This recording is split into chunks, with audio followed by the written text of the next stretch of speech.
Hi everyone, welcome back to another video. Today I'm going to recite the Heart Sutra with you guys to send a little bit of blessings your way. I'm doing this not for you to follow along with me, but just for you to hear the sutra and see a little video of me. So let's get started.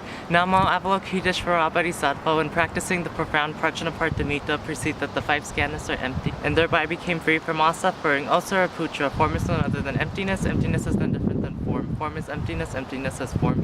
The same is true with perception, conception, volition, and consciousness.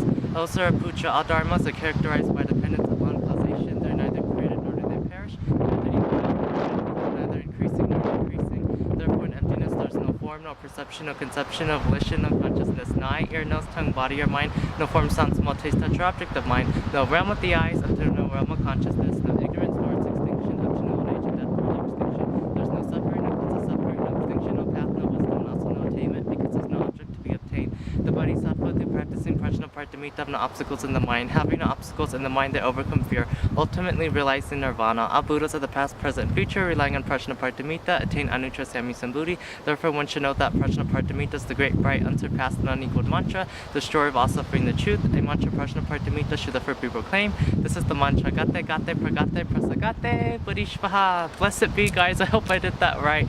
I haven't recited the Heart Sutra in so long, but I do want to make these little videos for you guys when I'm in like different locations, filming it for you because it's just a beautiful sutra that does so much good to yourself and others. So yeah, just wanted to recite that for you. The prayer will be down below in the description box and hopefully the comment section. May you guys be blessed and saved by earth, air, fire, water, and spirit, and Goddess Nexus Holy Light. May you be rejuvenated. So note it be. Until next time, I'll see you guys then. Blessed be. Give this video a thumbs up and subscribe. Turn on those post notifications. And yeah, bye guys, blessed be. Merry meet, merry part, and merry meet again.